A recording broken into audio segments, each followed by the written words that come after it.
for Dave. When you started mentally plotting out the course of Cerebus's life, did you envision that, quote, in the end everybody dies, unquote, or, quote, no, in the end everybody is dead, unquote? Everybody being many major influential characters. Or is that more of a fluid plan as the series progressed? And other than for structural expediency, why did Cerebus live so long when no one else did? Well, my theory is that this is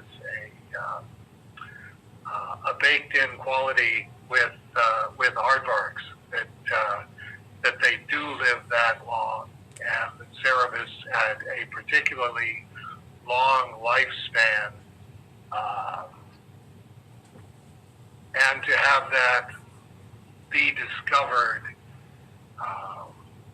as the series progressed.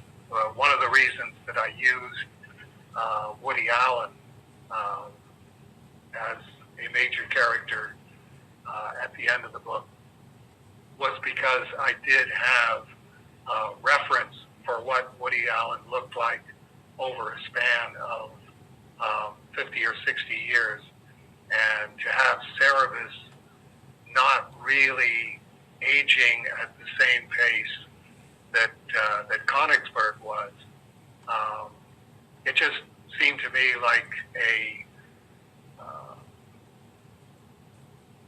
nifty way to communicate Cerebus's lifespan. I don't know if I've cursed myself with that. I'm 64 years old, and the hair on the top of my head is still coming in brown, which I think might be God's way of saying, "Oh, ha ha ha! See how you like it, having to live much longer than you probably want to, because you did that to Cerebus." Kind of hoping that's not the case. This is really not my kind of world. This was really not my kind of world back when I did 186 in Tangent, and it's getting to be less and less my kind of world as we're going along.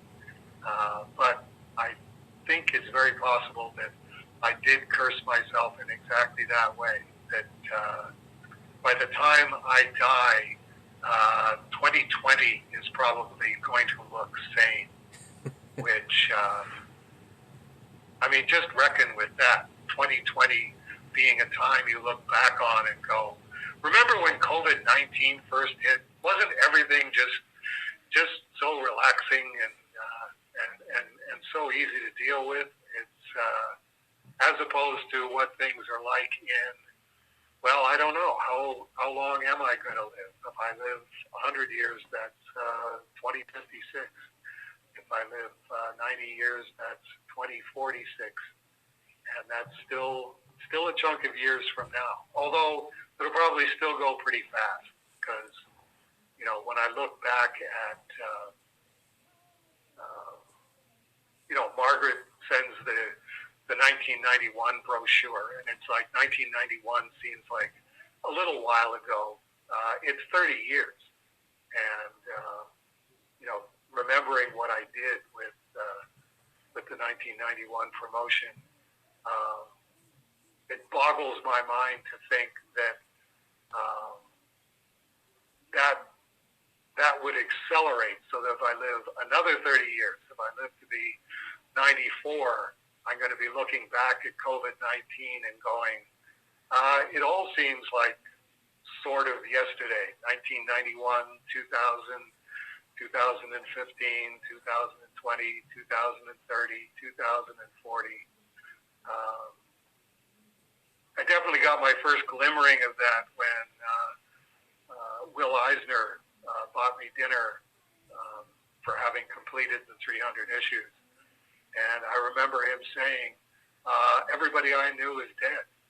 And it's like, yeah, I couldn't think of any golden age names that Will Eisner would have known well or or even tangentially that weren't dead and hadn't been dead for some time. I've got my two little black phone directories, and they're definitely full of dead people now.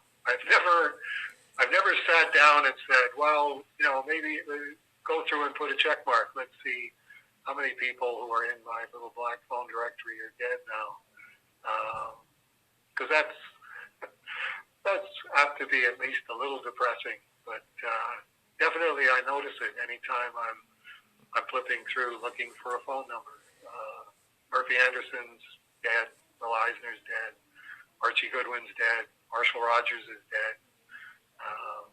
That only becomes later and more so. So thank you, Jeff, for that real day brightener question. right here towards the end. Well, and it's one of those things about Cerebus getting really old that it's kind of shocking to read Latter Days and see how old he gets, but then you remember that in high society, actually not even in high society, in issue 20 in Mind Games, when Cerebus is talking to Poe and he's like, you sound pretty good for a 187-year-old, and it's like, the groundwork was there.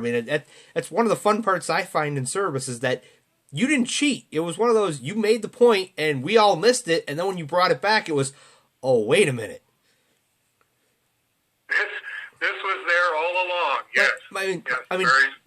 One of my all-time favorite callbacks, and I don't think anyone's ever really commented on it, is that, Cerebus, he's a barbarian, he's freelance, he's a kitchen staff supervisor, he becomes the ranking diplomatic representative, he becomes prime minister, he becomes the Pope, and how do we show that he's come so far and gained such enormous power as Pope with a tall pointy hat? Status, son. You can't argue with status.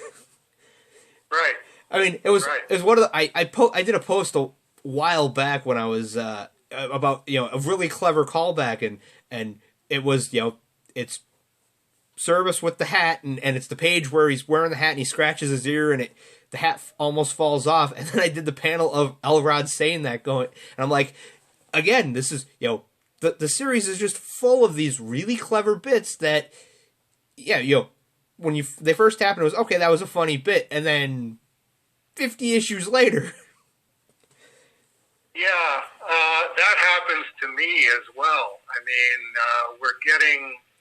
We're not getting ready in terms of like this is going to happen tomorrow, but we're pretty sure that the next Kickstarter is going to be Cerebus number 2, the same way that we did Cerebus number 1, the regular facsimile, the gold, the platinum edition. So I was rereading Cerebus number 2, and